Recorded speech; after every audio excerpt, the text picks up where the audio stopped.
And my name is Abigail. And welcome to our new series, Searching for the Unknown. In this new series, we will show you and talk about and discuss unknown and forgotten myths, legends, and other creatures from out history and legends, I guess. So, with that, let's get into the video. Spooky.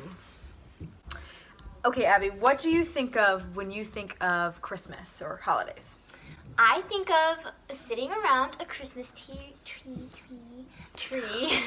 a Christmas tree, and opening up presents on Christmas morning. And I think of Christmas cookies because my mom makes like the best. And basically, what I'm getting at is you don't think of demon shadow Santa Clauses, mysterious trolls, and cannibalistic witches, and large black Christmas eating cats.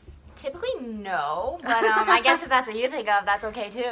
Yeah, so apparently Christmas and the holidays are not always merry and bright. I mean, sometimes they're scary and can give you a fright. And did you see what I did there? You rhymed. So I have some little stories for you. Like Christmas stories, yes, but scary. Not. Story We are going to tell you about three-ish mysterious holiday creatures and entities that will, for sure, give you a fright. Exactly. I feel like everyone's heard of Krampus. I don't think they know exactly what it is, but I feel like they've heard of it. Yeah, there's like that movie. Yeah, I taped Krampus it. movie. Yeah. Oh, I haven't ever seen it actually.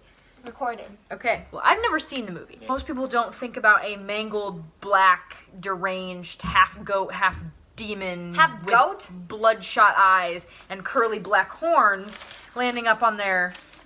This creature's name is Krampus, and according to legend, Krampus is said to be the shadow of St. Nicholas and Santa Claus. So Santa Claus and like St. Nick apparently are two very different things, especially if you have grown up in a Catholic home. I believe they... I did, but I don't know anything. Well, my mom apparently was telling me that on like December 5th or whatever, they bring the oranges. Yeah. We learned about that. December 5th is St. Nick's Day, and he puts like oranges in your shoe, and then Santa Claus. Santa Claus is like different. Is something else. But yeah, anyways. I don't know. But he's the shadow of St. Nicholas. So the guy who comes on December puts 5th. fruit, Okay, on December 5th. Orange guy. And he comes in the night, on the night of December 5th. Santa, or St. Nick, I guess, is supposed to bring you, put the candy in the shoes of the good people and birch twigs in the shoes of the bad. Now, Krampus, on the other hand, punishes these naughty kids. So he's not after the nice kids, he's after the naughty kids. And as legend has it, throughout the holiday season, misbehaving children were beaten with birch twigs. That's his punishment? And or disappeared because they were stuffed into Krampus's sack and then taken off to his lair where they were tortured and or possibly eaten. So Krampus kills bad children, essentially. Essentially. His name originated with a pre-Germanic pagan tradition. So his name means Krampen, which is the German way of saying claw. So if that's not... Claw? Like claw. It also has a tradition that he is the son of the Norse god of the underworld. Ooh. So if it's anything like the Greek mythology. Yeah, it says. Hades is not very good. In the 12th century, the Catholic Church actually attempted to ban Krampus celebrations because of his devilish resemblance. Oh, so yeah. people actually celebrated him. Oh. Yeah, which is kind of weird. Yeah. But maybe it was like their way of like acting out against yeah, the church or whatever. yeah, that's kind of weird. But yeah, so that's an overview of who Krampus is. Pretty spooky for your holiday season. So be good unless you want to get stuffed into a sack and possibly eaten by some random goat. Our next one that we have is the holiday Yule lads and or Yuletide lads, or Yule men is what they're also Not called. Yule boys.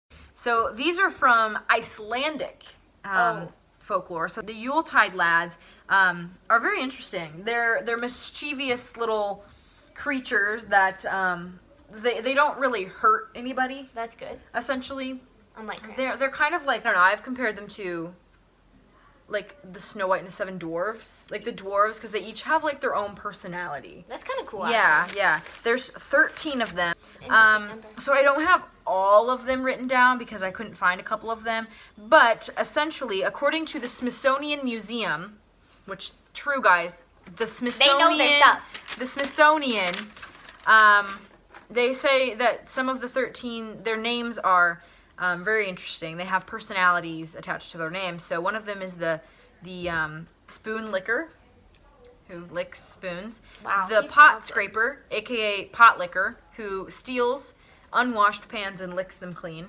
Wow, he's who I want to marry. There's also bowl licker, which Why do they have an obsession with licking I don't know. things? That's interesting. he steals bowls of food from under the bed, which back in the Icelandic days they used to store their food Okay, I was under like, their bed. who keeps food I don't know, there? maybe for a midnight snack or maybe because it was cool. I don't know. Midnight snack. That's smart. The door slammer, he stomps around and slams doors, keeping everyone awake. According to legend, they're not seen, so most people thought that they had a poltergeist in their house. Sausage swiper, he eats stolen sausage. This one's kind of creepy. The window peeper, he creeps outside windows and steals what he sees inside. I don't like that. No. There's a few more too, but essentially you get the gist. These little crazy creatures that are running around and everything. So, yeah, and they are said to leave candy in the shoes of the good children, and in the shoes of the bad children, they leave rotten potatoes. I mean, it's not bad as being tortured and whipped. That's true. It's not like Krampus where they're like... I'd take a rotten potato over a whipping. Yeah, that's true. That's very true. But they take turns, the Yuletide lads take turns visiting people on the 13 nights leading up to Christmas. Ooh. So each day is Yep, different. Okay. yep. So each Oh, day instead that of like it's a little 12 bit days of different. Christmas, Yeah, it's on the 13 13th day of Christmas, pot liquor came to me. In the new show on Netflix, The Chilling Adventures of Sabrina, they talk about the Ooh. Yule lads actually, and there's a little bit different. They have, Yeah. you know, their They probably changed. they did. They only come on the winter solstice, and they also tend to link the Yuletide lads and our next one, Ooh. Gryla. Ooh. I've So never heard that. Gryla is this creepy woman who. Oh, she late. Gryla is said to live in the mountains and she is a witch. Now, I'm pulling this from two different sources, especially one of them being The Chilling Adventures of Sabrina. So on that one, her and another witch made a pact and they, for some odd reason, needed to eat their child.